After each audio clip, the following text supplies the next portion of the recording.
বর্তমান সরকার যা করতে চাচ্ছে সেটা অবৈধ ঘোষণা করা হয়েছে। এটা ফেয়ার হবে না ক্যারি আউট চিটং পোর্টের বিষয়টা। আজকে রুলের শুনানি হয়েছে, প্রিজাইডিং জাজ রুলটা অ্যাবসলিউট করেছেন, আর পিউনি জাজ তিনি ডিসেন্টিং দিয়েছেন 3টা পয়েন্টকে উল্লেখ করে।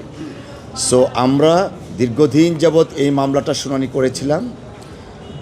একজন আইনজীবী হিসাবে আমি ধন্যবাদ জানাতে চাই বাংলাদেশ জাতীয়তাবাদী দল বিএনপি, জামাতে ইসলাম, ওয়ার্কার্স পার্টি সহ যতগুলা রাজনৈতিক দল, অর্থাৎ ক্রিয়াশীল বাংলাদেশের প্রত্যেকটা রাজনৈতিক দল তাদের যে স্ট্যান্ড ছিল সেই স্ট্যান্ডকে আমরা স্বাগত জানাই, অভিনন্দন জানাই।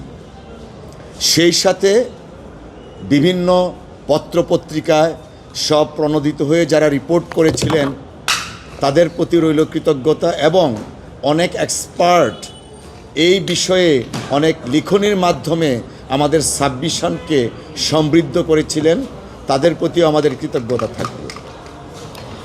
বিষয়টা এখন দাঁড়ালো এমন, যিনি প্রিজাইডিং জাজ তিনি আমাদের পক্ষে রায় দিয়েছেন, অর্থাৎ অনগোয়িং যে প্রসেসটা আছে বা বর্তমান সরকার যা করতে চাচ্ছে সেটা অবৈধ ঘোষণা করা হয়েছে প্রিজাইডিং জাজের জাজমেন্ট মতো। অন দ্য আদার হ্যান্ড পিউনি জাজ তিনি ডিসেন্টিং দিয়েছেন, অর্থাৎ তিনি বলেছেন আমাদের লোকাল স্ট্যান্ডি নেই এবং প্রিম্যাচিওর, আর আমরা ন্যাশনাল সিকিউরিটির উপরে আমাদের কিছু উপস্থাপনা ছিল মহামান্য আদালতে, সেটা তিনি ডিসএগ্রি করেছেন। আর একটা virus of law which have been challenged, আমরা যা চ্যালেঞ্জ করেছিলাম সেটার প্রতি উনি ডিসএগ্রিমেন্ট। তো দাঁড়ালো এখন পিউনি জাজ ডিসেন্টিং, প্রিজাইডিং জাজ আমাদের পক্ষে।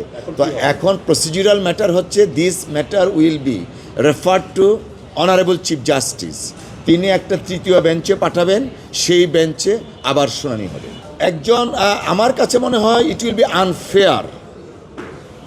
আনফেয়ার টু ক্যারি আউট, অর্থাৎ এটা ফেয়ার হবে না ক্যারি আউট চিটং পোর্টের বিষয়টা unless matter is fully disposed of, অর্থাৎ এই জিনিসটা আনফেয়ার হবে যদি বর্তমান সরকার ক্যারি আউট করেন, কারণ ম্যাটারটা তো এখনও পেন্ডিং।